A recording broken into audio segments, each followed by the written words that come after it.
You're listening to N21FM, a Pokemon podcast. This is episode 60.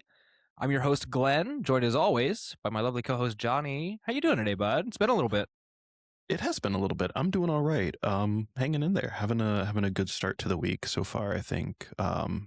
Just kind of going the flow. We've been busy. We've been very busy. Yes. No, I'm right there with you. You've got a lot going on right now. I mean, I understand you were just out of town for some time, and then you're going back out of town this weekend. Is that right? Yeah. We took a little impromptu trip to Asheville last weekend. Just a few hours away because we had some friends who were coming up from out of town doing their first road trip with their newborn, and so we went over to visit them. Stayed in a little Airbnb that they had bought. Really great people. They were like, yeah, just we were planning it, so come on is what they told us, and didn't ask for anything for the Airbnb. So it was super awesome. Definitely a big fan of just being able to kind of relax, have a good easy weekend. Yeah, definitely. I mean, easy in the sense of like it was a breakaway from everything. Yeah, So certainly. yeah. No, I'm right there with you. The last 2 weekends, aside from this past one, the last 2 weeks before that, I was working pretty much the whole weekend. So it was nice. Yesterday, actually, my wife and I met up with some really close friends who actually live really nearby to us. We went down to the research center nearby where they have a big open field. It's like right by downtown and by some park. It's a nice little like grassy area. There's a big old open field. We all sat down. We threw a frisbee. We flew kites. We sat down and just enjoyed the beautiful open air. Weather's getting really nice, so it was a nice weekend. It was beautiful out here. So I mean, we were so excited to just get away from that. Yeah, and truly, it's been crazy busy, man. I have been so overwhelmed, and I was going to do this later in the show, but I do want to apologize to the viewers. Like last week was kind of an anomaly. I am very much getting adjusted to the workload. For those of you who haven't been following, I have started taking on new clients, freelancing for video editing and video and like podcast production. So I've got one client that I have started recording with every week on Wednesdays, and then the other I'm waiting for some files from. But I've also started, I'm updating my resume so I can get a new job. I'm also starting the process of going back to school, which is a pretty big one. That's going to be taking up quite a lot of my time. But it's all good things. It's growth. I'm going back, getting my degree. I won't have to pay for college, which is awesome. Hey, that's nice, dude. Yeah, free degree is going to be great. But all that to say, I apologize that last week I didn't upload anything, and I also just uploads have been escaping me, and setting time aside to be in the studio here and working on stuff that I really love has been having that kind of time has been scarce. No, I get you. I totally get you. I'm also very glad to have had the relaxed time that I've had lately. Like Nicole and I have started watching a lot of Lego Masters, and that show rocks. It's awesome. Interesting. Yeah. With Will Arnett as the host. It's on Hulu. Very good show. I highly recommend it. Yeah, I've seen some of that before. Haven't sat down to watch it. I think for us, like the only competition shows that we watch are like cooking shows. It's kind of like a cooking show in that way. Yeah. But except it's Lego and not food. Also, shout out in season 2 of Lego Masters, one of the YouTube channels who I follow, who is just genuinely like a really quality YouTuber, Cheesy Studios, is a Lego page, and he is featured in season 2 with his brother. So that's super sick. Yeah. Shout out Cheesy Studios, excellent Lego creator if you're in that space or care about that kind of stuff.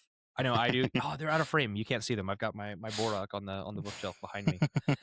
I got myself the whole set for Christmas a couple years ago. I've said it before, but I love those guys. They're like a perfect toy. So, and you sent me a meme recently, didn't you? About the Bionicle Borak? I did. It's the it's you know what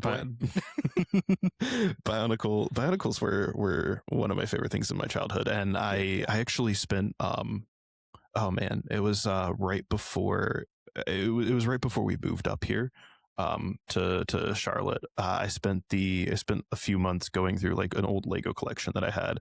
Basically I just I found all of like my Bionicle pieces, and it like it just they were all in a bin, right? Like completely Dude. like separated. Yeah. So I went through and I reassembled as many as I could, and I sold off like collections of them to people. Uh, I I was like, I'm not gonna. Dang, dude. We're back. Okay, sorry, we had a little bit of a technical snafu. Sorry, Johnny, you were telling me about you had just when you moved up here, you sold off like a bunch of your old Bionicle sets. Right. Yeah, and I knew I wasn't gonna be able to, like I said, display them properly, nostalgia view them. So instead I decided to sell them off, because I was like, one, it'd be nice to have some extra money on them, and two, like it'd be cool to make sure that like whoever they're going to is going to enjoy them, at the very least. So I sold off a lot of them, and they were definitely like, I mean, it was definitely to people who were like, huge collectors. And I was like, I'll put together, I'll bundle it, right? I'll cut you a deal on like, 20% off of like a bundle of like 6 Borak or something like that. I think I did that for like one guy. I gave him like 20% off of like each individual one, to just do it, or like was like, what, no shipping costs, something like that. Oh, sweet. That's very nice of you. Yeah, just to save them a little bit of money on it, because I'm like, we're doing a big deal, and I was definitely like upcharging on all of them, to like market price, but still upcharging compared to like what they sold at retail. That's like, these things are like, like retail when they first came out were like $8-9 a piece, so something cheap. like that. And that whole setup there, not including because they didn't the canisters they came in. Oh, they're not even on screen. I don't know why I'm pointing to them. The canisters they came in didn't have all of the packaging, and I had to get one of the instruction booklets separate, and it was still like $200. That's crazy, really? Yeah, dude, I was not selling them for nearly that much. I probably could have like really extorted over some of these, but I was like, I think I sold like all the Borak for like $15 a piece individually. That's just steal. Because of like, oh, absolutely. And because it was just like, one, I'm trying to offload them. Yeah. And two, they're open and used and had to be sorted. And I do like all of them or some of them. Right, exactly. So, but I still made a good bit of money off all that stuff. So very nice. Well, that's awesome. I'm a little bummed. Wish you'd saved him, if only for my sake. But you couldn't have known. You had no way of knowing. True. True. Unfortunate. It's all right. True. These things happen. I still have such a nostalgia for. There's a specific set, from I believe the 2011 wave. Is it 2000? This is gonna bother me. Hold on. Borak's release year. It had. I remember because it was 2009. It was in the 2009 wave of Bionicle G1, and it was this one set. I remember being so hype about it because it was the first like Earth Stone set that was like primarily this one shade of tan. It was called Vorox, and it had the most overwhelming smell of plastic. When I opened up the box, it was just ooh, like crazy style. And then we ended up having to move my dresser out of my bedroom at the time, and we broke a lot of the pieces on that guy because my floor was a mess. So I'll always remember that. Ooh, unfortunate. It's okay. He's not like a very popular set. He's kind of ugly, but regardless, it was very cool, and I have a lot of nostalgia for it. I have a lot of nostalgia for, Bionicle in general. Oh yeah, super cool. What were we talking about? N21FM, a Pokemon podcast. We're actually converting over to Bionicle now. We're gonna be a toy nostalgia podcast. It'll be sweet. Actually, that'd be a fun mini series. I'll think about it. Patreon. Patreon.com/terminalcreative, or the link in the description below.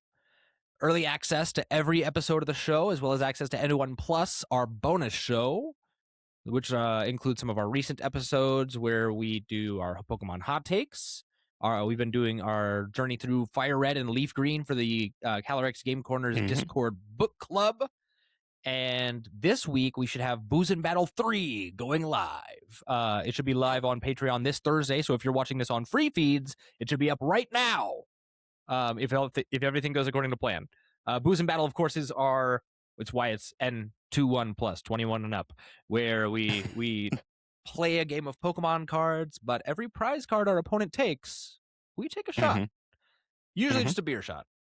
We're not trying to get crazy. But it's exciting. I'm very excited. We're gonna do some perfect order format stuff.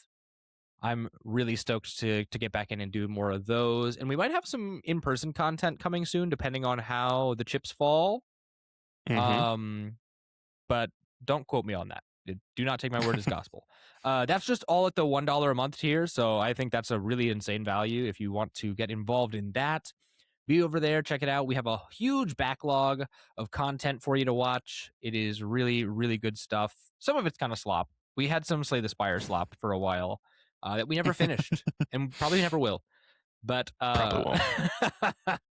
but regardless, it's up there if you want to watch it. And then of course the $5 and up tier, you get questions read on the show and also early access to a list of interview topics that we have. So if we have any guests on the show, you'll get to see them first before anybody else and have your questions read to them. $10 a month will get you a producer credit, your name read at the end of the show, and of course a very special place in our hearts for helping us to pay our dues, the intro song, the rights to that, as well as making sure the audio is good, and Riverside FM, the program we use, just being able to make sure we're paying for premium for that to get everything squared away. But that's all over on Patreon, patreon.com/terminalcreative, or the link in the description.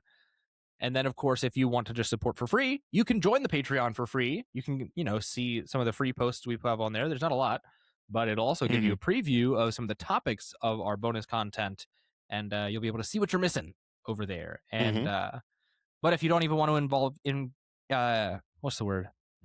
interact with Patreon at all, you can always just like, comment, and subscribe to the YouTube channel. Leave us a review over on Spotify. Which, by the way, there were no conclusive results from the poll on Spotify, and due to some moral and also socioeconomic criteria, we have decided we're not going to do memberships on Spotify. I'm not interested in doing that. Also, there's a chance they might run ads, and as I've said before many times, we will never run ads on N21FM. So, just be sure to, if you want to support us for free, you can use those avenues. And of course, you can always share the show with your friends. All right. But now that all that's over, all the rigmarole, the usual intro stuff, I don't know, we did pretty well. 12 minutes, not bad. We talked about Bionicle and we had a technical difficulty, so I think we're doing pretty good. For sure. But yeah, some new news. Some very exciting news that you don't normally come here for. But you might if you watched the last episode. VGC news. This comes to us from the official Pokemon news portal over on Pokemon.com. Pokemon Champions is officially coming to Nintendo Switch and Nintendo Switch 2 on April 8th and is also confirmed to be the official game mode for Indianapolis Regionals, which runs from May 29th to 31st. I'm trying to look at is it a press release really, or is it just kind of the news posting?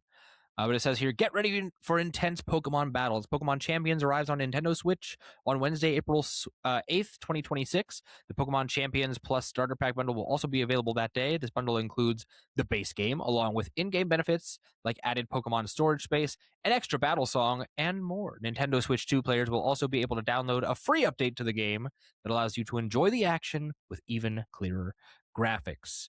The article goes on to just kind of show you some of the new stuff, including the new Mega abilities, Mega Meganium's Mega Soul, which is like really strong Sun, which actually kind of puts Mega Meganium in a really interesting spot competitively.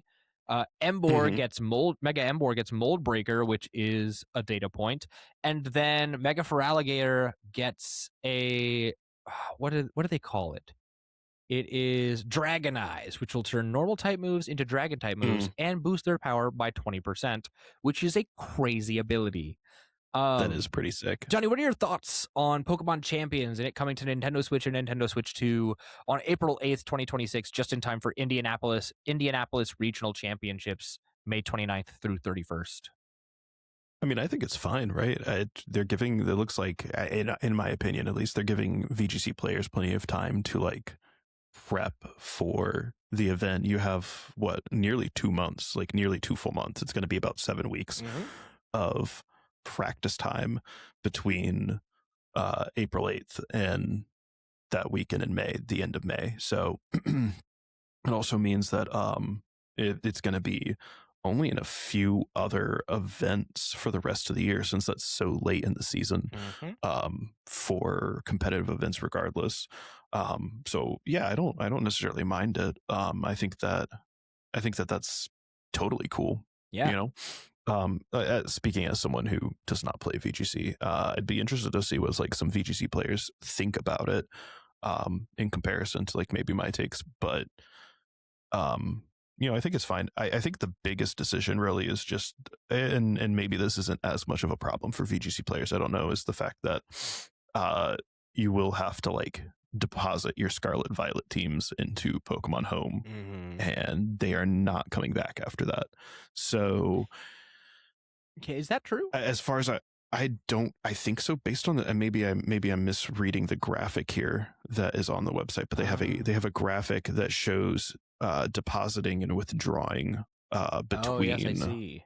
Scarlet Violet and other past titles. And from my understanding, you weren't able to withdraw from Pokemon Go or Pokemon Home back to Oh, yes, you can't Scarlet send them Violet back titles. to Scarlet and Violet because they will have Mega Crystals, and that's not in the game.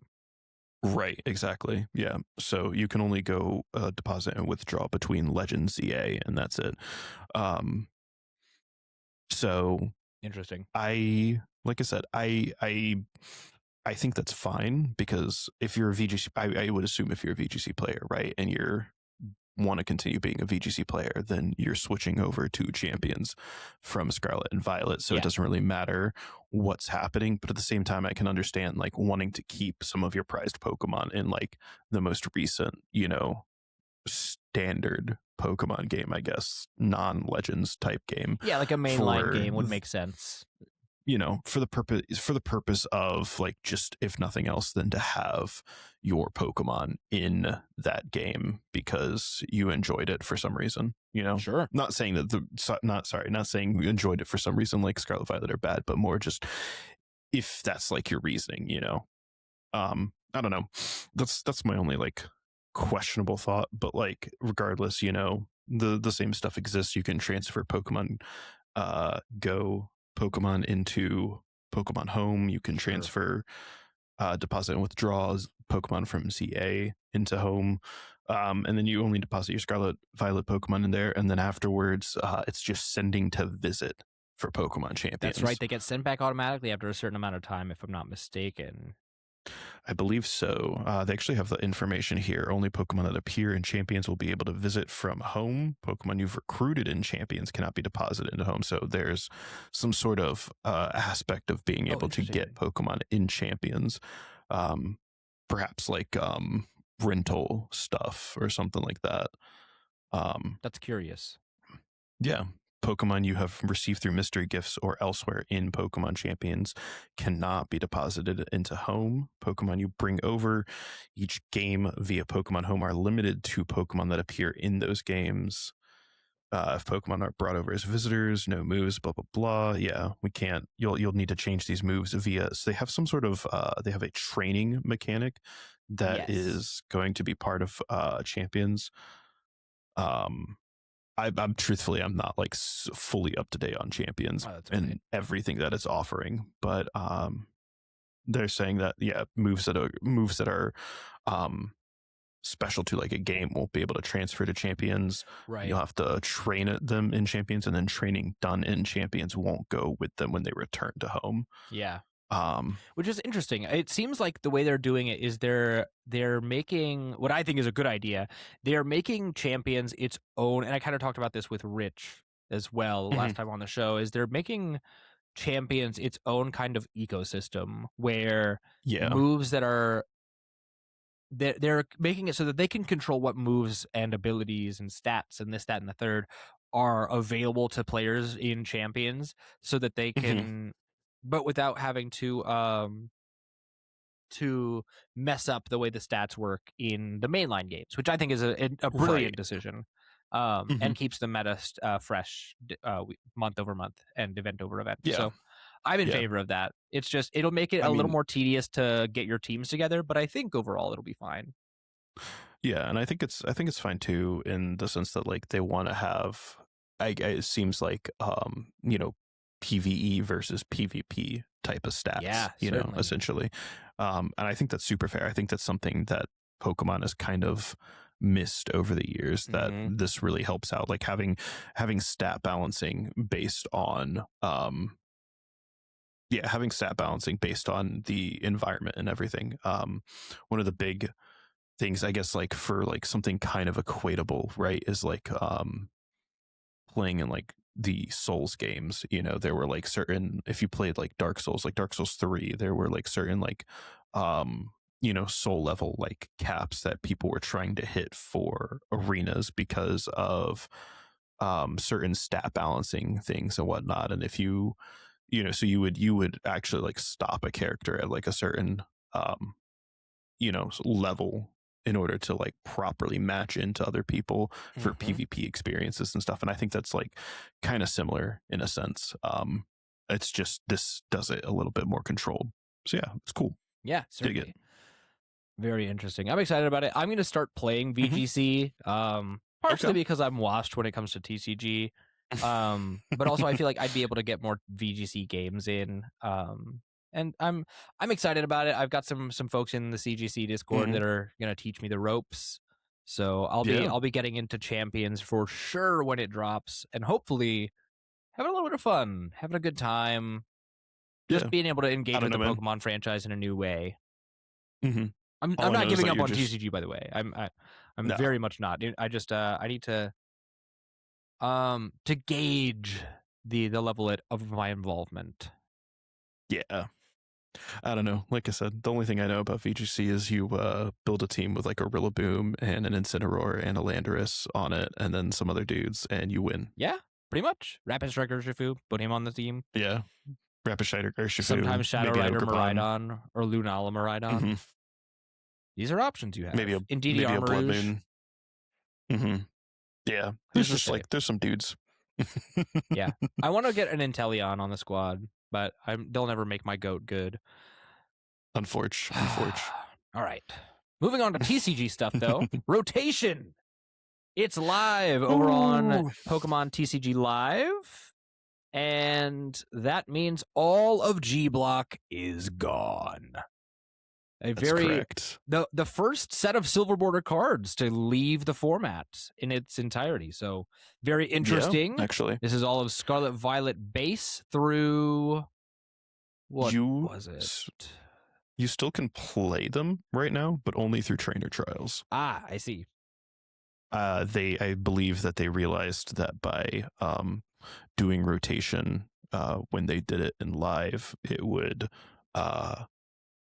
harm people who were maybe trying to do practice rounds for upcoming regionals and stuff like that. Yes.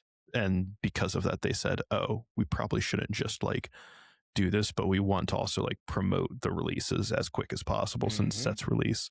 So they went ahead and threw that in as a trainer trial instead. Okay. Which I'm a fan of. Yeah, you know? I think that's totally fine. Give people both options. For sure. I wish they would let players choose what format they want to do private matches in, but that's another conversation. Yes, yeah. The G block is Scarlet Violet base, Paldea Evolved, Obsidian Flames, 151, and Paradox Rift. Did I miss anything? Paldean Fates. I guess Paldean Fates is in there as well. Paldean Fates, and I only say that because Paldean Fates did have, I think, like a couple of things that technically mattered. Yeah, of course. Like Flare Veil, Charmeleon, and stuff like that. Ah, that's right. Yes. Okay. Well, yes, those are your sets that are leaving standard rotation.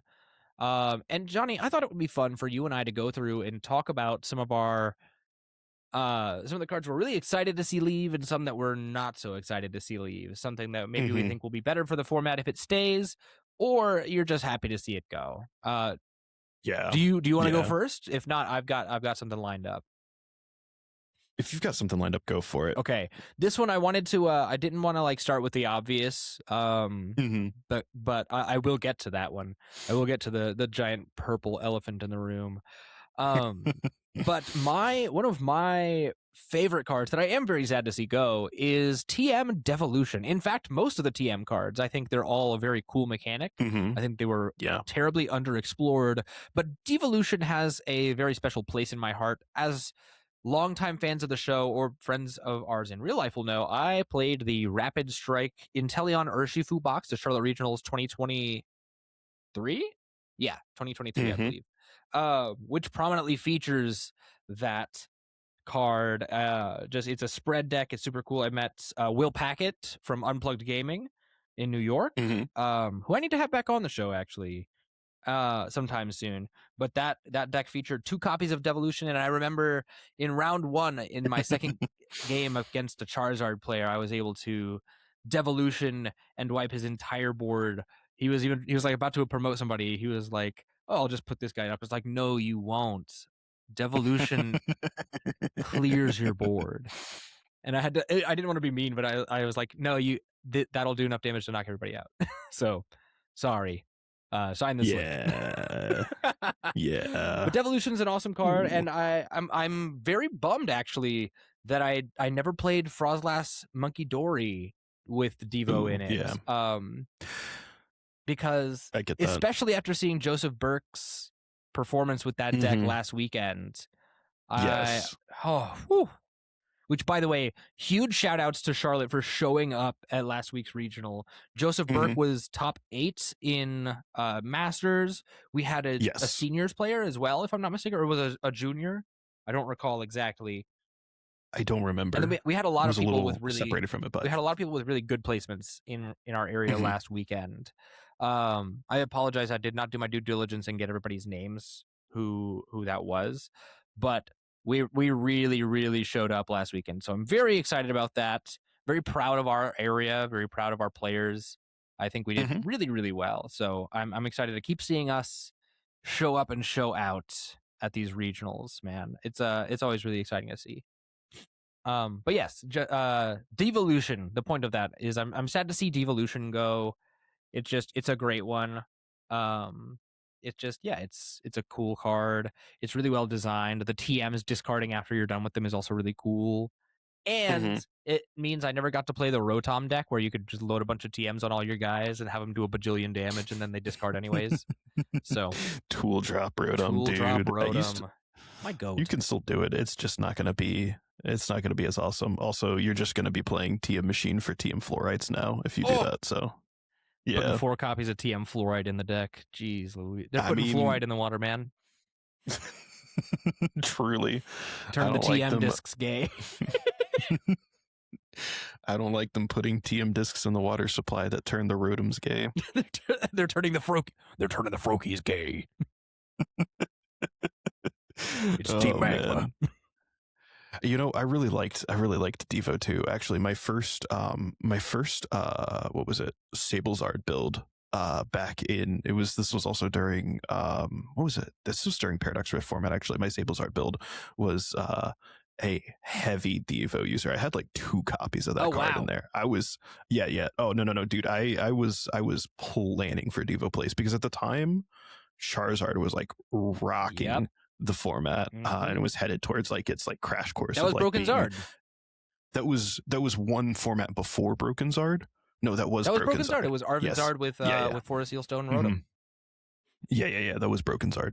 That was the pre-rotation Broken Zard, and it was absolutely nasty. So I was like prepping for Zard plays at the time, and I was like, okay, just playing for Devo, and we win. Yeah. And it was multiple games where I was able to just shut players out of like, winning the game by just a Devo out of nowhere into like a crisis punch or something like that. Crazy. So, yeah. Yeah.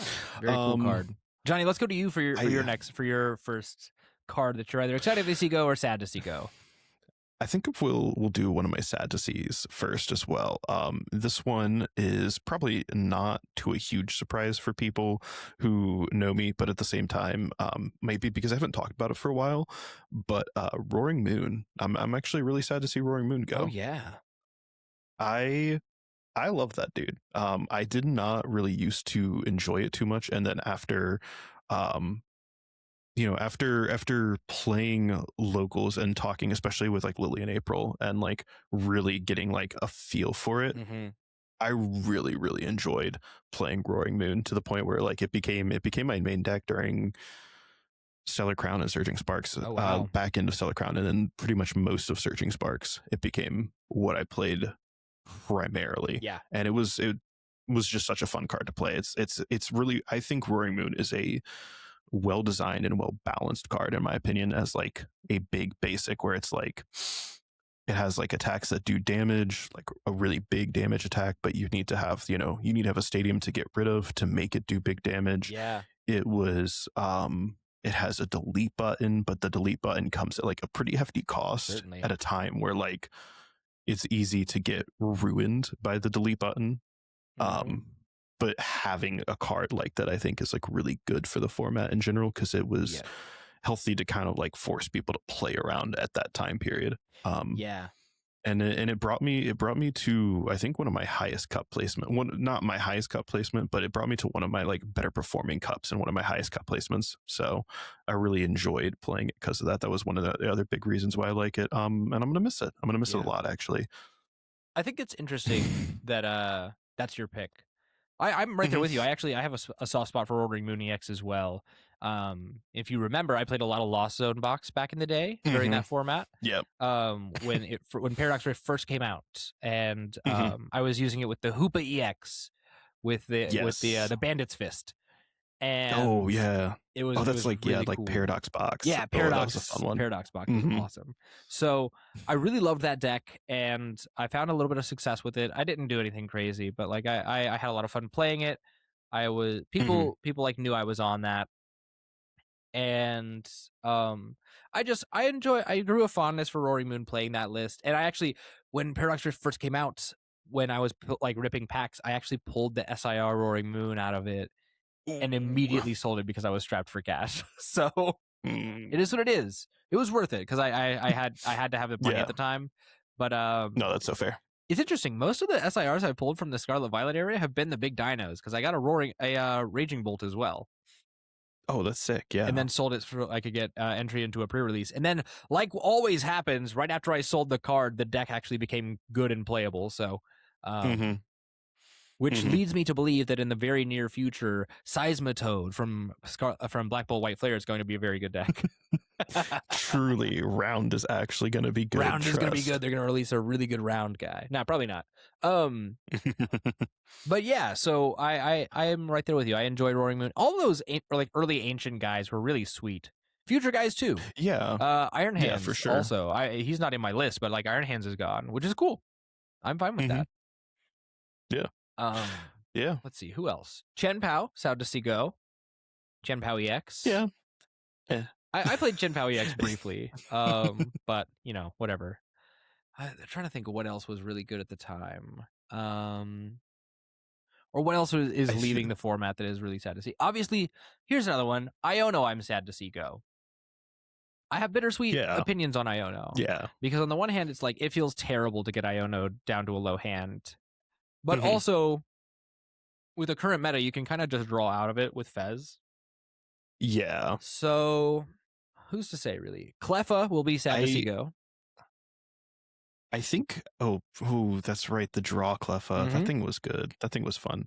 I think like losing Iono is probably, I think a lot of people were like, oh, well, losing Iono is going to be good. And I think a lot of people are like now who've been playing live are realizing that losing Iono, I think, has actually been a little bit more detrimental to the format than they thought it would be.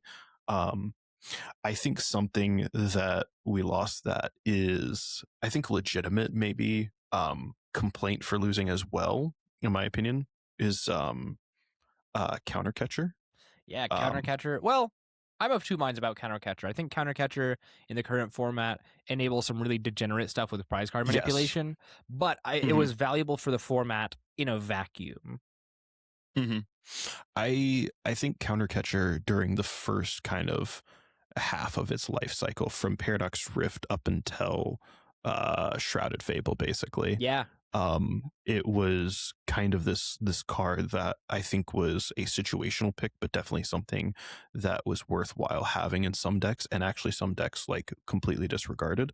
I also think that it was one of those cards that really helped like single prize decks capitalize on their value. Lost Zone famously playing at least like 2 copies I've got 3 in of mind. like counter catcher. Yeah, three is perfectly valid because you're gonna run 3 of those and like one boss, probably maybe 2 boss, but likely just 1 boss. So now you've got your gusting options since you're totally comfortable playing from behind with that deck. Yeah.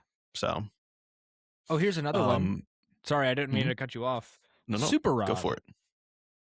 Yes, I think some of the support trainers as well that we're losing are kind of unfortunate to see. Super Rod, Pal Pad, those ones are both kind of really unfortunate. I think maybe another one that Artisan. We have like an Artisan replacement. Yeah, Lumio City, and it's terrible. It is truly awful. It's truly awful.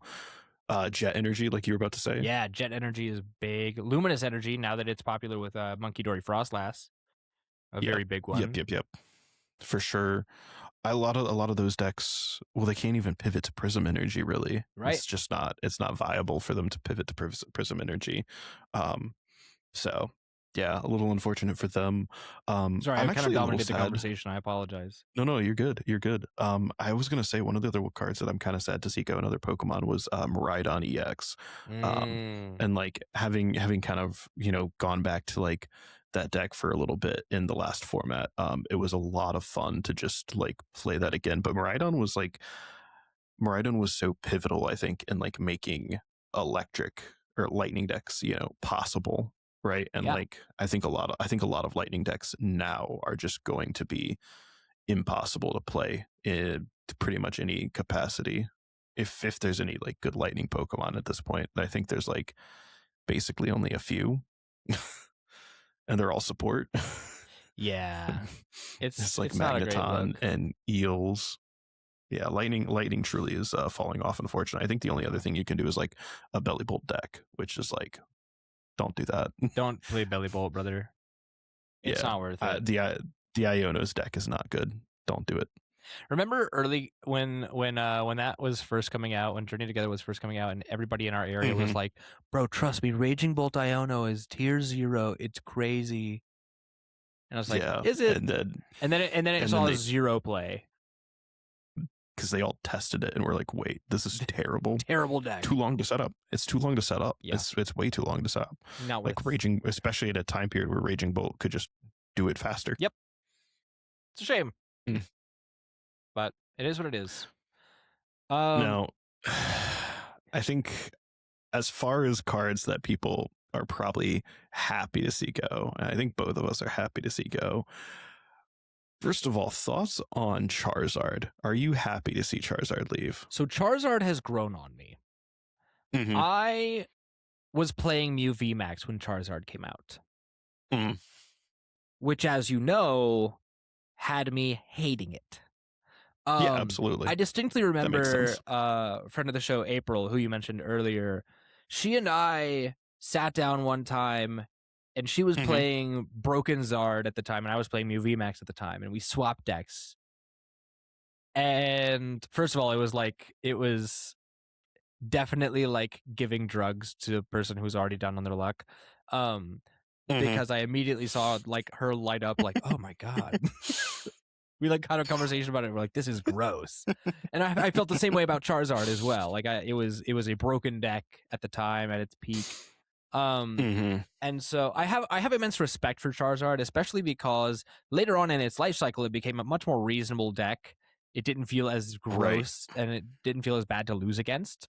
I think it was a mistake on the behalf of the Pokemon Company, but I think also their design direction lately has been pretty bad anyhow. So I'm not going to single out Charizard in this instance. I'm actually more sad to see Charizard go than I expected to be.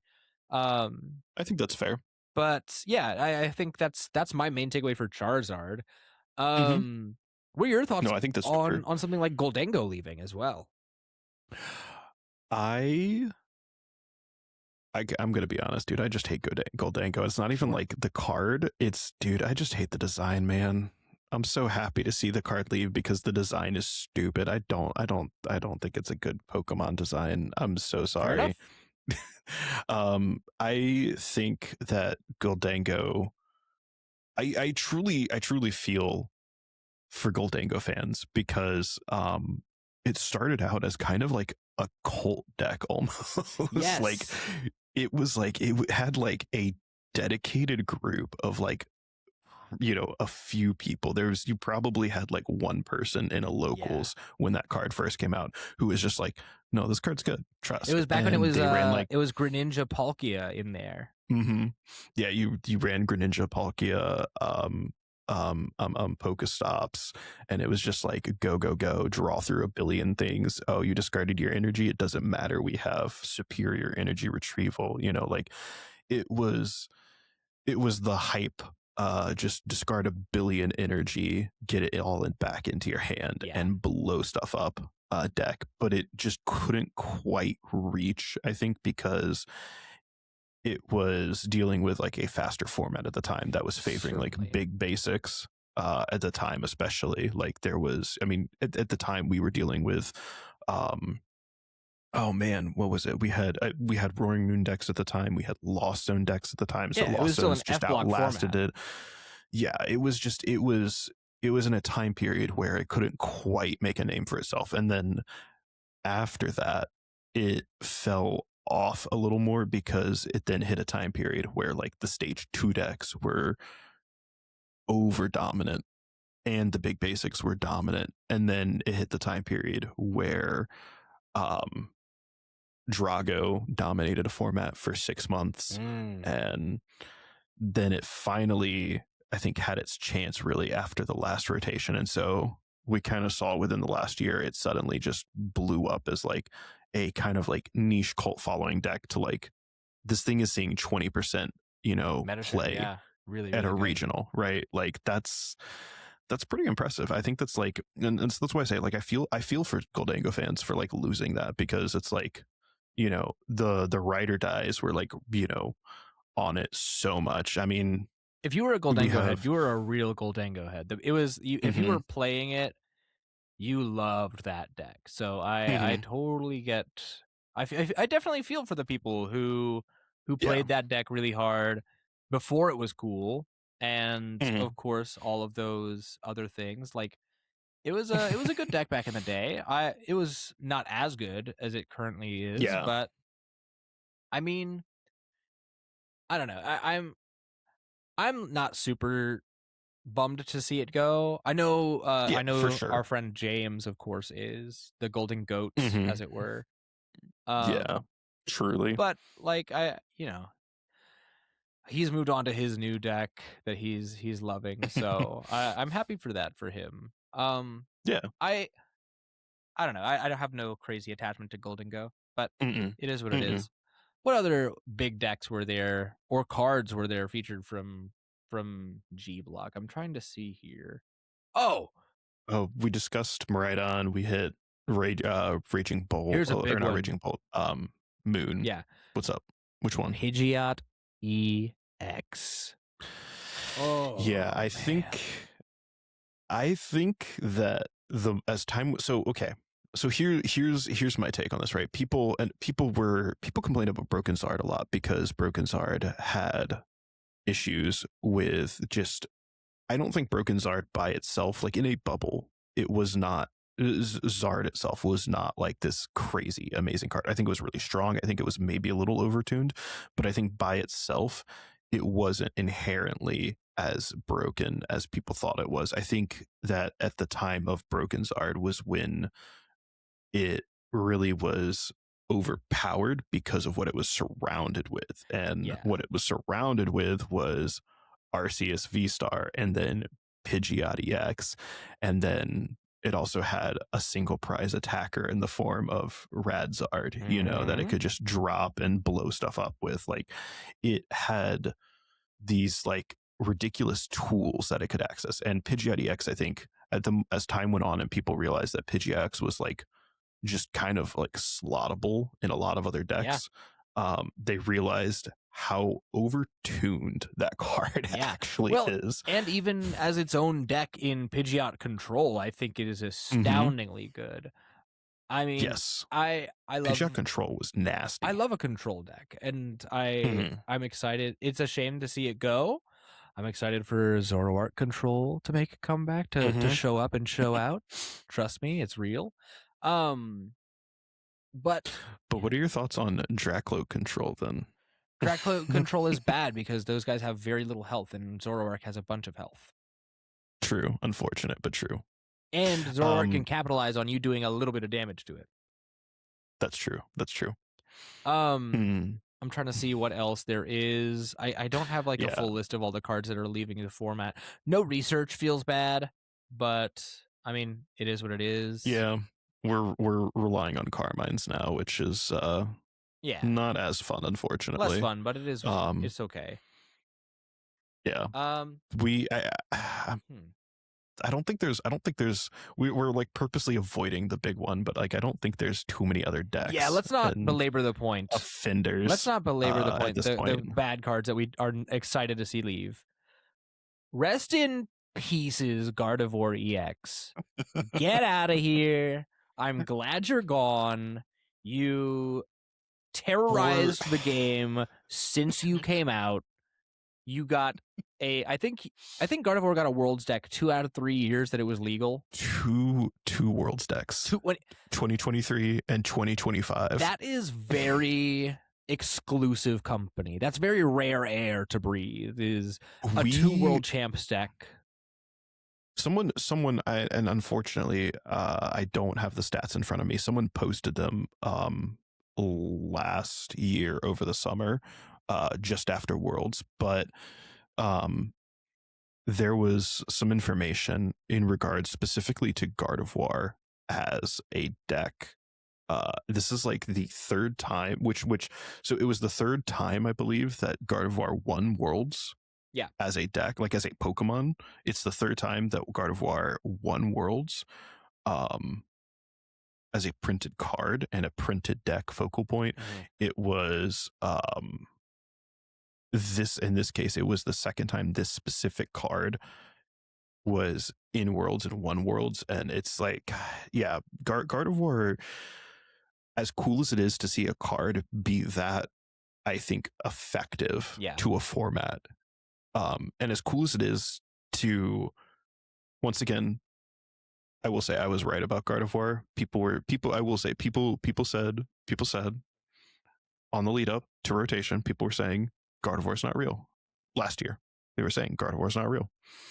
And I remember saying, no, it's fine. This card will be good. I was to the point where I was considering swapping off of Terrorbox for Atlanta. And I think in hindsight, I probably should have, if I wanted to go further, because I had a good Gardevoir list built out, and it was like I literally went into like the turbo mindset of Gardevoir, and I was like, wait, no, this is just correct.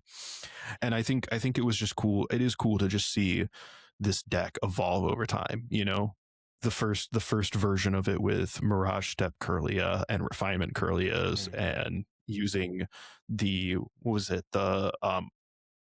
Shining Arcana Gardevoir to just be your main attacker and blow stuff up. And then, you know, the second iteration with the Drifloon that they printed alongside the Gardevoir when it originally came out. Just like, here's the combo. They literally printed the combo in that set, and then no one was going to use it. And then suddenly they use it. Well, the Screamtail coming out just before that rotation, and so Screamtail became a crazy tool in it. Then the Drifloon, and then Fluttermane going into it, and then Monkey Dory. All these other things, and Frillish. It kept growing until it. I want to put this into perspective. I've got some numbers for you here. So we just talked about Charizard and how broken it was at its inception. This comes to us from Limitless TCG. I'm looking at their deck analysis pages. I want you to take a guess at the total winnings, the prize money won by Gardevoir EX, without peeking. Just take a guess. I remember reading this. Oh God, it's oh man. I'm just gonna throw like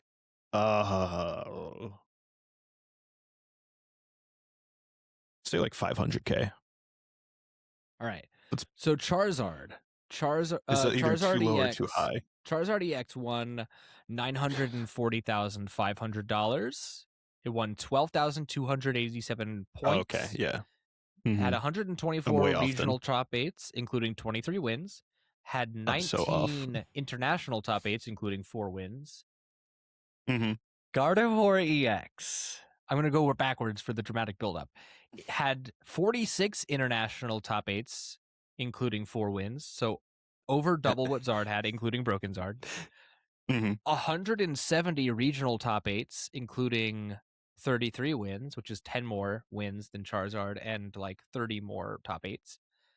Won a Can I add grand. $1 million onto my number? What's that? I said, can I add $1 million onto my number? You'd still be wrong. No. 18,533 trainer points. And then Jeez. $1,627,500 in prize money. That is insane. This card, it was broken, and of course at the time it was reasonable. It was very well made, I think, but I think that the format continued to evolve around it in a way that made it too good. Where even now I think it's still the best deck in format. I think like Pult is good. Gardevoir is better than Pult, in my opinion. I think it's a better deck. By and large, Yes. but I think Pult is also just positioned a little better. But a good Guardy player with a good matchup roulette could smoke most Pult players. So, in my opinion, Yeah, I think I'm not sure if that data is supporting that, but that's just my thoughts I think on that's it. fair. I think the thing with Guardy really just became it started out and then always kind of stayed as this deck that is like a little bit harder to master than all of the other good decks, and that's why it became sort of this like Had a huge unapproachable. Oh, I think it had. I mean, out of any deck that was in the format, I think it probably had the highest skill floor and probably the highest skill ceiling. Certainly. Out of any of them, because of just like the sheer amount of like skill expression and plays that you saw people go for with this deck. Where like I would say like to the point that like you put a bad Guardy player against a bad Pult player, right? And the Pult player probably wins because Pult is just easier to pilot in that sense. But if you put an average Guardy player against an average Pult player, 9 times out of 10, I think Guardy probably just takes it in those matches, in like the average matchup. I'd say so. Truly a terrorist of a deck. That's not really. There's not really anything else I'm happy to see leave. I'm very bummed to see Earthen Vessel leave. That's just a good card to have in the format. We keep Energy Search, but not the same. There's really just that's really all I can think of. Not anything else. No. Maybe something else will come to me after we wrap on recording tonight. But for now, that's my full list. Here you go. The last one, the one that nobody, maybe the one that people are probably sad to see go, but the one that ultimately is just like, this thing never happened. And I say this with like the fact that some of these cards are still in format and this thing still never happened. Future Box. Oh, is that rotating? Not even all of it. We still have Leaves and Crown. But we're losing we're losing Valiant and Hands, which are that's not the same thing. It's not. You scared me. I thought you meant like with the one with Iron Crown and like the cool guys. Well, I mean, we're losing the Crown. Was it the Crown Valiant variants that like popped up like 2 months ago with the good stuff? But we still have Temporal Forces, Miraidon. Sure, maybe. I guess You'll never know. The absolutely terrible one. It's time to try it again. It's time to bring it back, I think. It's okay. It's gonna I'm come just back. kidding. It's gonna come back with like someone playing like an Ironthorns version of it or something like that. It's and true. We're all just gonna hate Ironthorns again. Yeah, certainly. No, it is sad that that Future Hands is gone and that the Iron Valiant deck is gone. So I am there with you. Wait, no, Yeah. doesn't Valiant stay? No, Valiant's gone. Valiant was Paradox I'm fact checking you. because we had Inte Valiant in Paradox Rift format. Iron Valiant EX. Yeah, that's a G block card. Okay. Yep. I thought I saw a printing of it earlier with H, so I wanted to make sure. Mm-mm. Yeah, that is sad to see. Nope. I just punched my microphone. I'm so sorry. I am sad to see that go for sure. So, man, I don't want to harp on this too much more, but I'm trying to think of like anything else. Oh, no, I think that's you know it. We've what? kind of exhausted the list. Nestball. We've got Pokepad and Buddy Buddy That's Poffin and true. Ultra Ball still in the format. I think we're good. Okay, fair enough. And cards like what is it? What's that one card that just gets you guys? Like, there's a lot of them. Like Cynthia's Pokemon. Oh, can Trolley. just, Trolley And gets then, you whatever you yes. want. It becomes better this way. Like there's other like supporters and stuff. Like Dawn existing in the game means I don't really care about Nestball. So That's fair. plus you can put it in your hand. Yeah. So. Oh, Mew and Bundle. Oh, I don't know. Mew I'm and just looking Bundle. around. No, I am right there with you. I was gonna say Mew as well. I'm very sad to see Mew EX go. Bundle is cool too. Dang, man. I really liked Bundle. Bundle was great. Bundle. I have a soft spot for Iron Bundle. I have a really soft spot for Iron Bundle. Yeah. Honestly, it made its way into a lot of my favorite decks over the last year, especially in Terrabox and Flareon decks. Like, Yeah. man, having just a dude that I could drop and like force gusts and stuff like that was so fun. Now you can just play Repel. How about that? Yeah, now I can just play Repel. Sigh. And now you don't have to sacrifice damage on your Clefairy to use it. That's true. That's true. Just a thought. I don't know. Overall, this is a healthy rotation. I'm glad that we're reining some stuff back. I'm curious to see how the format's going to evolve. Oh, and I meant to say this to you earlier. When we were talking about Roaring Moon EX, I think it's high time that you try Mega Absol. Because in my heart, I know that Mega Absol EX is just going to become a spiritual successor to Roaring Moon. Is this Mega Absol as in like Mega Absol box, or is this like Mega Absol as in we build a deck around it? Not sure yet. But I know that card is has very similar DNA to Roaring Moon EX. Has an elite button. Has a very good conditional damage option. You can hand snipe, which is even cooler. Some cool stuff on there. But I think that's kind of all I want to do on rotation. No, that's so fair. So we can move on after you said you had something you were saying. No. You asked me. You mentioned this. I do have a Terrabox list that is like dark focused instead of the standard idea. So it's a little bit heavier on like dark energy and grass energy. And as a result, I think Mega Absol actually could fit perfectly in this, not even as a delete button, but like just as a thing that punches and kind of controls a little bit. Yeah. I think the biggest issue now is that that list lost Vitality Band. Yeah. If only you could still play Hoopa EX in that deck.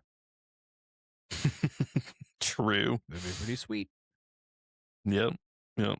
Take care of your Kangaskhan matchup. Oh well.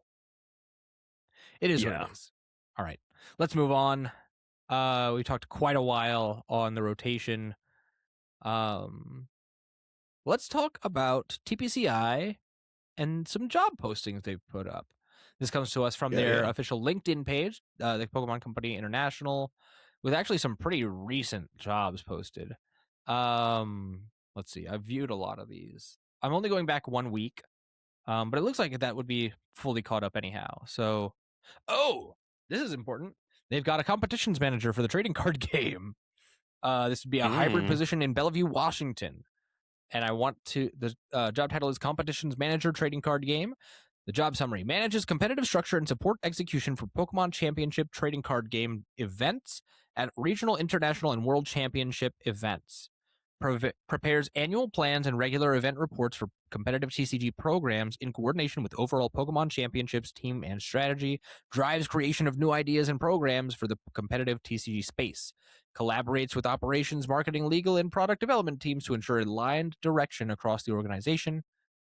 And then, let's see, develop objectives for competitive TCG and evaluates performance against those objectives, recommends updates to current competitive landscape based on market research, emerging trends, and a strong understanding of the Pokemon TCG player base, prepares reports on industry events and program performance, provide leadership for program objectives, strategy, and content for internal and external audiences across events, manage program integration plan with game studio team for TCG Live competitive ecosystem / path to world championships, advocate for needs to effectively execute the Pokemon TCG competitive program, as well as support a safe, fun, and fair environment for all players, attend international and world championships, acting as the overall TCG tournament lead, support operational infrastructure to drive continued growth and health of Pokemon TCG community with content and insight needed to support the player journey and internal business goals, maintain TCG database in collaboration with product development teams, submit event results to digital marketing teams,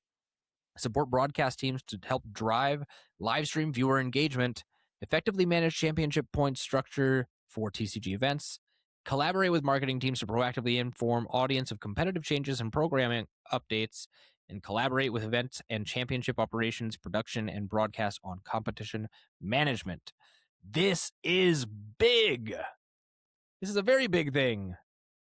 Yeah, for sure. No, this is it looks like it's someone. I mean, the plan is bringing in someone to basically overhaul the TCG event space. Now, whether this is like a role that already exists or if this is like a new role, not sure, but this is definitely someone that they're either replacing, who they need to have in charge of making sure that TCG events are running well, that TCG events exist, and that we get good collaboration for TCG events. Hopefully, this person will stop hitching the TCG events to Gaming Gen and get us back with like Day 2 or someone. It's so funny you say that. I think, please, if I can interrupt, I think my initial like copium brain is like, I think this is somebody being replaced for hiring Gaming Gen for such a long contract. I think this is somebody being like,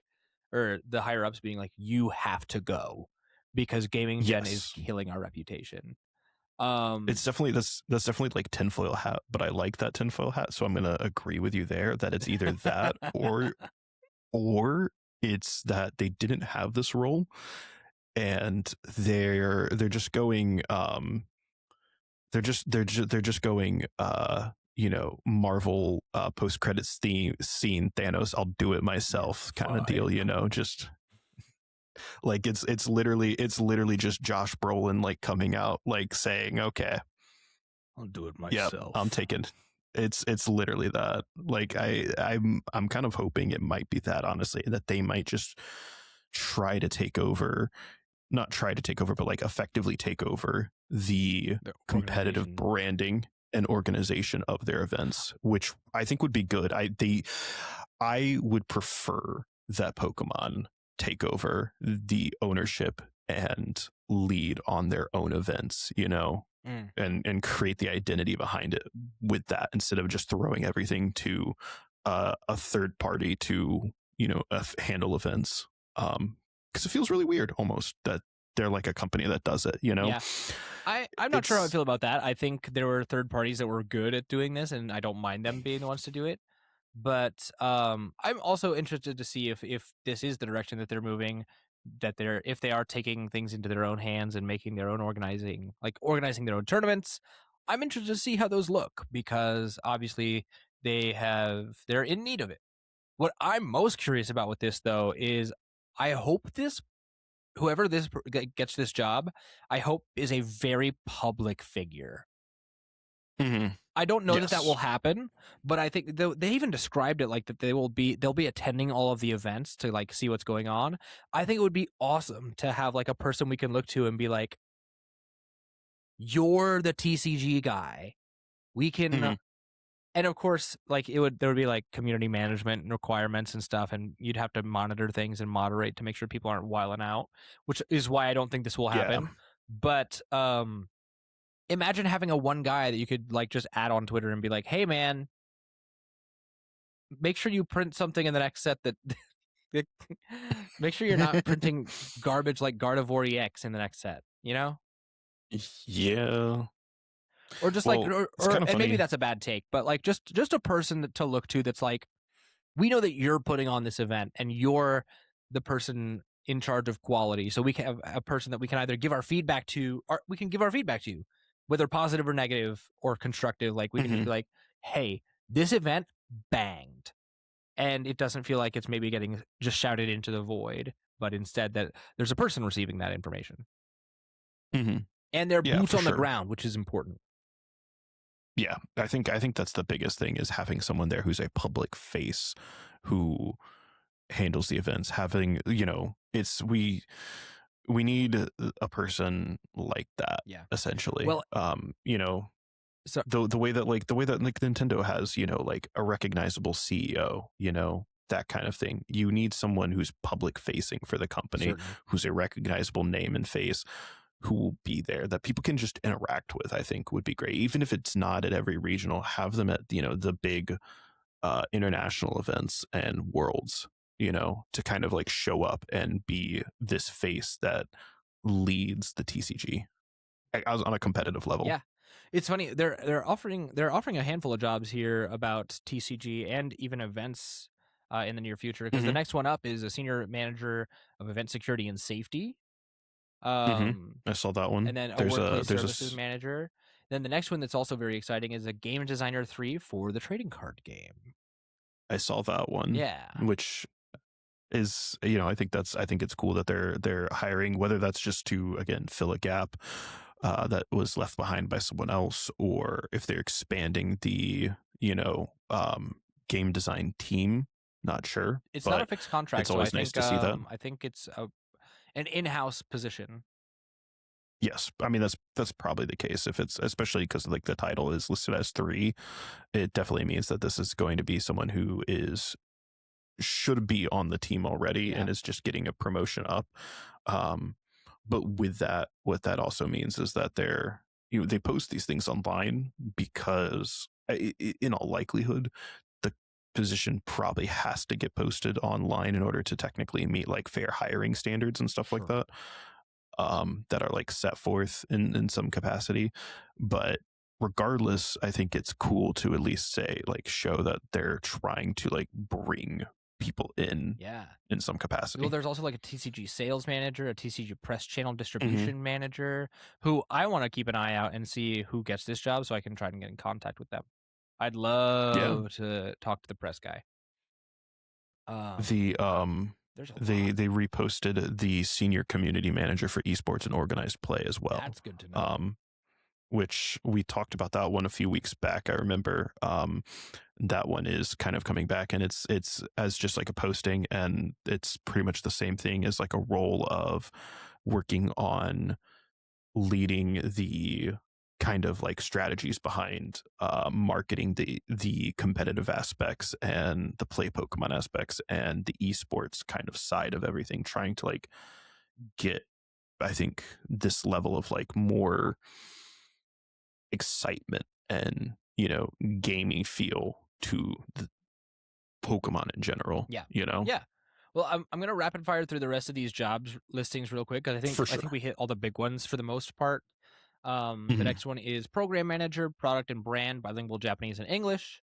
Senior manager of operations, original merchandise, graphic designer, 12-month fixed term contract, TCG sales manager, Hmm. TCG press channel distribution manager, EMEA. I don't know what that means. Product marketing manager, organized play, senior AR learning and development program lead, which is interesting. Senior corporate strategy manager, senior community manager for esports and organized play, TCG sales manager, bilingual French and English, senior corporate communication specialist, and senior business intelligence analyst. These are all pretty interesting. I'm interested to see that they're getting a graphic designer. I wonder what that'll be Um, for. Maybe for updates to champions or something. EMEA just refers to Europe, Middle East, and Africa. Okay, gotcha. But yeah, that's kind of So they're just the job listings. focusing on that area. Yeah. That's all the job listings. I wanted to move on because we have a little bit left to go. Let's see where we're at on time. You know what? We're just gonna cut the Corbin Hostler article. That's so fair. Hey guys, Corbin Hostler talked about Gengar EX again. Corbin Hostler is talking about Gengar cards again. If you really want to go see what he has to say, you're welcome to on tcgplayer.com. But I don't really want to. I would rather like spend time just chatting about stuff we care about, just more fun, less meticulous data stuff, especially when the data isn't always accurate. Yes. So yeah, we'll do that. We're gonna move on to the what we're playing section instead of boring you with Corbin Hostler slop. So it's a new format, and we are playing some interesting things. One of my favorite decks is on the menu, back on the menu. I'm excited to see it. I've actually been playing quite a bit of retro, just shadow boxing with myself. Yeah, not retro in the way that some people think. By the way, I'm still very new to the game, so I'm not playing a whole bunch of retro. But Johnny, I want to hear what you've been playing. I've been kind of dominating the conversation for a little bit, so I'd love to hear. No, you're good. I have been.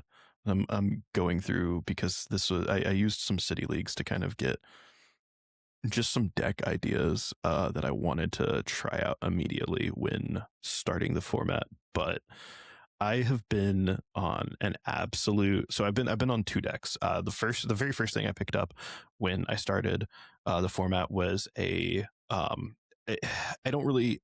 I've been calling it Lily's Ogre Box because I don't really know what else to call it, and I think that that's like the fair name for it. But it's basically a 3 Lily Clefairy, 3 Teal'c Ogerpon deck with like some other guys thrown in to just kind of round out the picks. So I'm gonna kind of scroll back real quick and find the picture that I sent of it a short while back, but the general gist is just three Lily Clefairy EX, 3 Teal'c Ogerpon EX, a couple of water ponds, and then everything else is just kind of support, dude. So you got a couple Meowths in there to go grab supporters that you need. You run a Psyduck to stop Dusk. So you run a Rocket's Mimikyu in there. Give this guy. Yeah, I'm still here. Sorry, you get a Rocket's. all good. You get a Rocket's Mimikyu in there to kind of give you that edge against Pult, and because you're running so many Clefairies, Rocket's Mimikyu can just come in and swing back against Pult and blow it up for free. You've got a Latias, obviously. You've got a Blood Moon or Saluna. You run the Mega Kang as well for kind of some draw power and as like a little bit of punch, a little bit of kick, Yeah. Fez as usual, and then an Iron Leaves because again you've already got the Ogerpon, so you can Iron Leaves jump scare and also get yourself out of retreat lock situations. So that's kind of like just the general gist of it. It's really just like a aggressive Terra deck that's not using like an Owl engine and just solely relying on going like Meowth for Crispin basically. Yeah. So it kind of cuts the Owl space and instead just wants to go heavy into that. And the cool thing with like Meowth for Crispin is you have 3 area 0s in this deck, and then you have a you can throw a Battle Cage down to kind of bounce your area 0, stop some Pult shenanigans, stop some Dust shenanigans, get your Meowth off the bench, and then later on Night Stretcher and get that dude back to throw down, which is pretty cool. I think I did one more thing to adjust my version of the list, but I threw in a Chin Pao because I'm really liking the Snow Loop or Snow Sink, whatever it is. Yeah. Chin Pao, I like that guy. He is really cool. Being able to just drop a dude to bounce a stadium and clear itself off the board is great. Very good. Yeah. So that's one, and then the other deck that I have been playing after that honestly is even better, even more fun. We talked about this one a little while back. Is the Mega Diancie EX deck, and this thing absolutely rips. It feels like I described it as feeling like playing Roaring Moon again, in a sense. It really does feel a little bit like playing Roaring Moon because the goal in this one is just using Wonders Patch and getting your DNCs powered up and using the Power Glass to retain the energy and just blowing dudes up. Yeah. And it's so aggressive and it's so strong in that sense. Telepathic energy is bananas in this deck. Telepathic energy It's just truly a goated is card. Super strong. Yeah, an insanely good card. And it's so good in this because you can go and telepathic onto your DNC, get other, like, I mean, you're basically telepathicing for Duskulls, and you've got Dusks in this deck to kind of leverage your power, your damage numbers and stuff like that. The one thing that I have done with the list since I've posted it is I think I took one regular psychic energy out, one basic psychic energy, and I put in a second Clefairy EX because Pult lists were still, I think Pults are fine in the matchup sometimes, but in a slower game against a Pult, I feel like sometimes I'm wanting a Clefairy sooner, especially right now. Pults are getting a little more fast and aggressive right now with like candies and stuff because Crispin is back on the menu. Yeah. So no, certainly. But I think like overall, this is still a good list. It's still really fun. Having a judge in here is also really cool. I've put like a 1-of judge in this list. I almost want to put another judge in. I would kind of like to have a second judge, but I just don't know what to cut for that. Yeah. No, I get you. Interesting. I've been playing Mega Diancie as well, and like I said, telepathic energy is just broken. By the way, sorry if I'm a little distracted. My cat has decided to join me. Yoshi is currently in my lap. But I guess he's feeling needy right now. But let's see. Yeah, Mega Diancie is awesome. I think it's cool to see another deck using Prime Catcher. What you doing, Bubs? Oh, okay. He just wanted to appear on camera. He's saying hello. All right, don't walk on the keyboard though, for real. So it's cool to see that card seeing play. Obviously, if you know me, I'm a huge Diancie fan. I love her. She's one of my favorite Pokemon. Just such a cool design, and so I'm excited to see her getting play outside of Gardevoir. Oh, okay. He's gonna go click clack on my editing computer. But yeah, this is just a cool deck. Like, telepathic makes it so broken to just get so many psychic guys. It's interesting to see the Dusks in there. I wasn't playing Dusks originally. I think it might be possible to get away without playing them, but I also do like the dynamic they bring. I find it always scary to play, like, give up prize cards when your main attacker is a 3-prizer. So that's fair. But I'm also interested in seeing how other ace specs do. Like, could you imagine Cape in that deck? Cape would be really good. Cape would be bananas. You would have to give up. Secret Box. You'd have to give up probably pretty strong. Power Glass, so maybe not worth. I think so. But also Legacy Energy is another option because you can play Legacy with telepathic. So the other thing I've seen with this deck, I saw people who ran what was it? Instead of running heavy on Dusks, they went like really light on Dusks and instead went like 2/2 lines of like frillish jelly, you know? Yeah, you could totally so they do went that. into the item lock side of that, which I think was really cool too. Like having a couple of Jellicent in this list is super good too. I could see switching it up to that for sure. Yeah, definitely. I still like the version I'm playing more, but I could see that. I'm just on like a very aggro version of the list, and it speaks to the Roaring Moon Miraidon player side of me. That's like, yes, I want an aggro list that blows things up instantly. I want to go, I'm definitely in agreement, turn 1 going second and destroy stuff. Yeah, absolutely. I'm right there with you. Sorry, Yoshi's tail is right off screen. There it is. He's being a nuisance. I think he knows it. I think he's hungry. So once we're done here, I'll go feed him. But yeah, Mega Diancie feels awesome. I've been playing some other really cool, fun stuff, but not from this format. From retro formats. Most recently, I finally finished up my Rapid Strike box deck from Paradox Rift. So of course we have our group of friends in the area that plays Paradox Rift format, and I wanted to build my old Rapid Strike box list. I don't think you knew me when I was playing this deck, did you? I did not. Okay, I was not in the area yet. Oh, this was one of my favorite decks to play. It was like during this format I either played this or Mew. And I briefly had a couple of other decks that I like toyed with. but it was pretty much just this. It was absolutely Mhm. incredible. Just the mobility of it, Radiant Alakazam being in the deck, like 4 Sealstones, Iridas, Ionos, Battle VIP Pass was still in the format. I included a one of Boss just as a tech, just in Mhm. case I needed it, which was very uncommon for that deck at the time. Um, I loved this deck. It was so much fun to play. Um, felt really big brain when I won with it, and as long as I was able to dodge Mew VMAX, I felt like I had a really good shot to win. But of course, Mhm. this is also the tournament that I round 2 played against Isaiah Bradner, so Ooh. the script writers decided that it was just not in the cards for me that Mm-mm. weekend. Um, but I love that Mm-mm. gameplay loop. We're starting to get it back with kind of like Mega Greninja EX and then Mega Lopunny EX, kind of the same ideas, but to a lesser extent. So I'm excited to see that. Sorry, you just heard me Yeah. knocking over a deck box. Um, the other deck that I've been playing is Tim Franklin. I think Tim Danklin, actually, the official guy. Mhm. His list of Frosmoth box from Silver Tempest.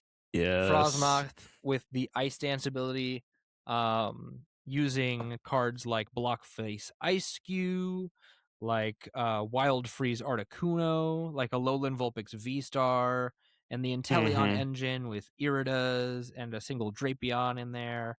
Just a banger deck, dude. Like I love this deck so deeply.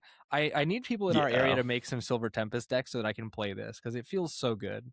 Um, it's so fun to play. I love all these guys. I love how like monochromatic the deck is, how it's all like monotype pretty much except for Drapion. Mhm. Um, It would be really cool if Silver Tempest also was just, a format that didn't have like one truly good deck and you could yeah. actually like build other decks for the format.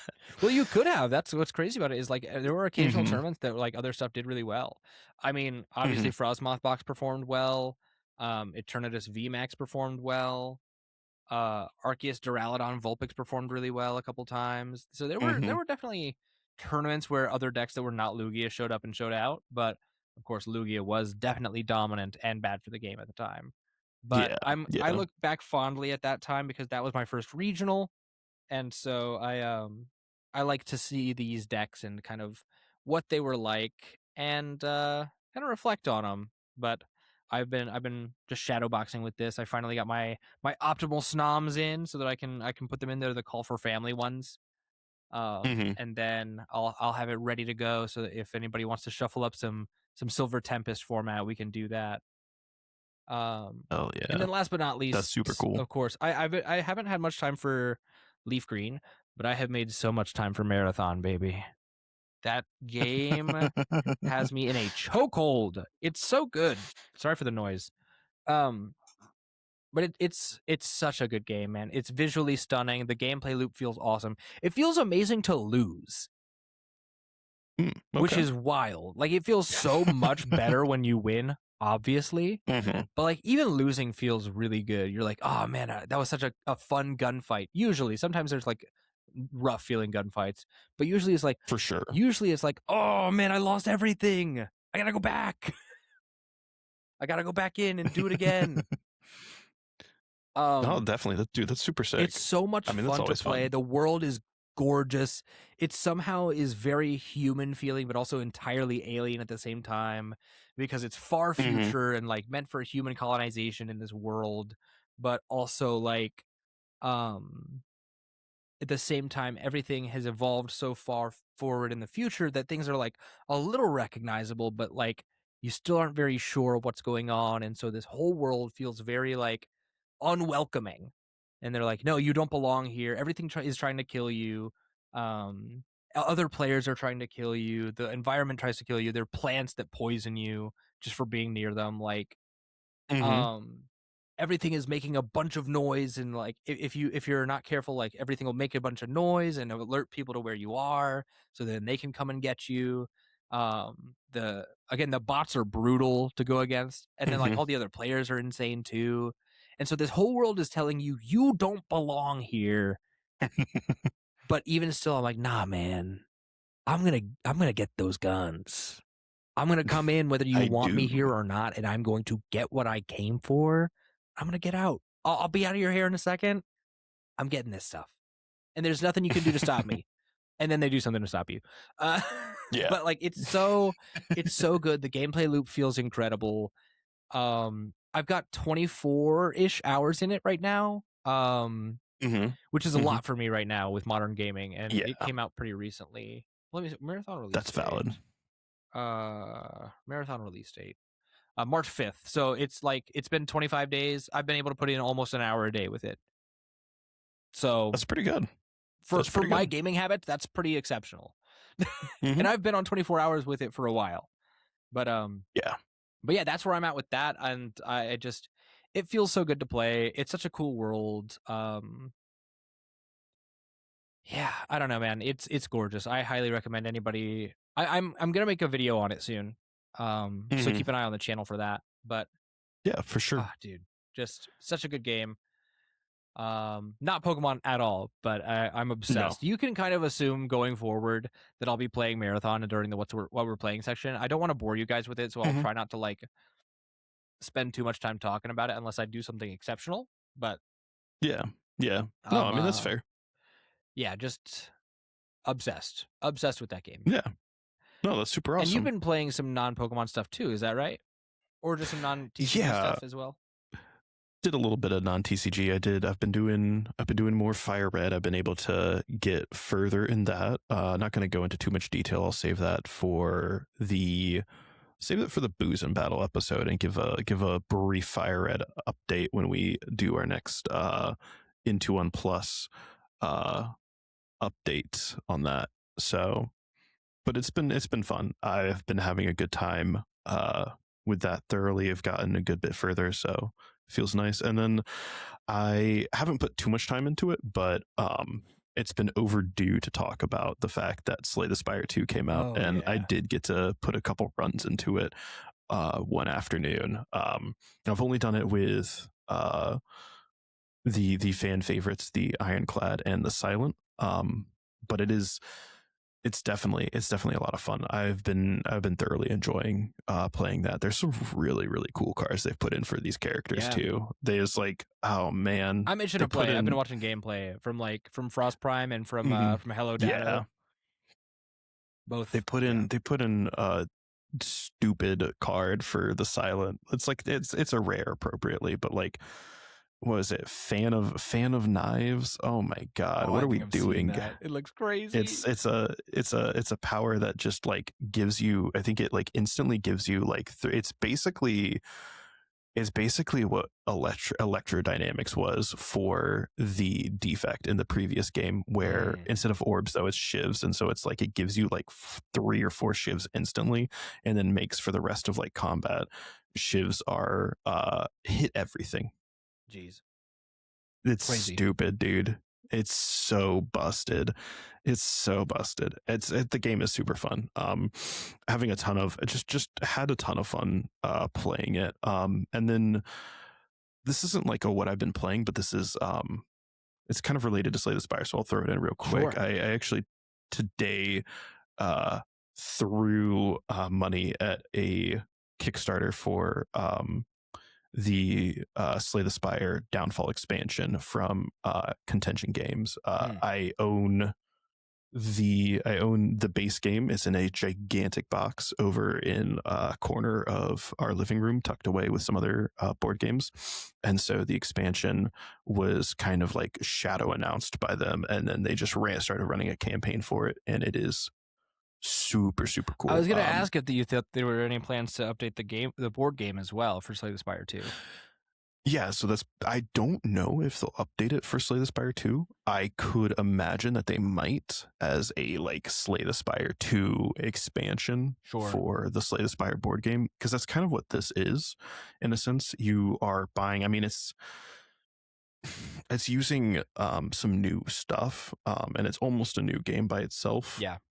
But it definitely still relies on some of the same stuff, but it's still really cool. And it's just for the people who may not know, Downfall started as a mod from the modding community for Slay the Spire, and it was essentially just a version of the game that lets you play as some of the boss characters, and they've the creators for the Downfall mod have slowly like added more and more bosses into it. It's really cool because they have managed to kind of, instead of trying to kind of match some of the bosses, because some bosses just are like simple basic ideas, they have tried to create identities for the bosses in a really fun way that I really really like. So like as an example, you have like Slime Boss, who's just like, he's just big and he does big things, but his kind of like identity is like, where like every character has like a couple of archetypes that they lean into. Slime Boss is like, hey, I do big punch, and then I also have some minion slimes I can summon, you know. Yeah.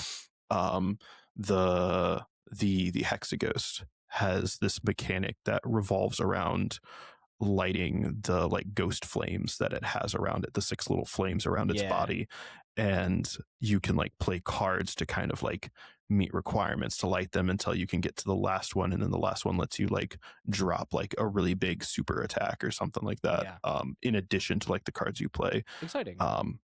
So, and you can like move forwards and backwards and stuff through them. So yeah, it's a cool concept. And then they also, with the Downfall mod, they brought in my favorite modded character into this game, which is like the level of like, I think it's like kind of cool just because it's like the level of recognition. But yeah, this mod character is the Gunslinger. It's just one of my favorite mechanics from anything related to this game, actually, because he feels, out of any like modded character, he feels like the most, oh, this is like almost a core character of the game. This is the secret 5th character of the original game, you know? Yeah. Where he's got a mechanic that revolves around cards being in the middle of your hand, and it feels really really cool.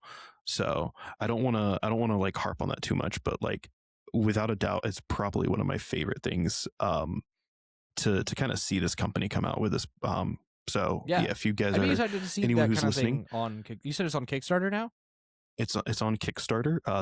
It's basically them rerunning the campaign. It's from Contention Games on Kickstarter, and they are more or less redoing the original Slay the Spire board game As on Downfall. there along with it.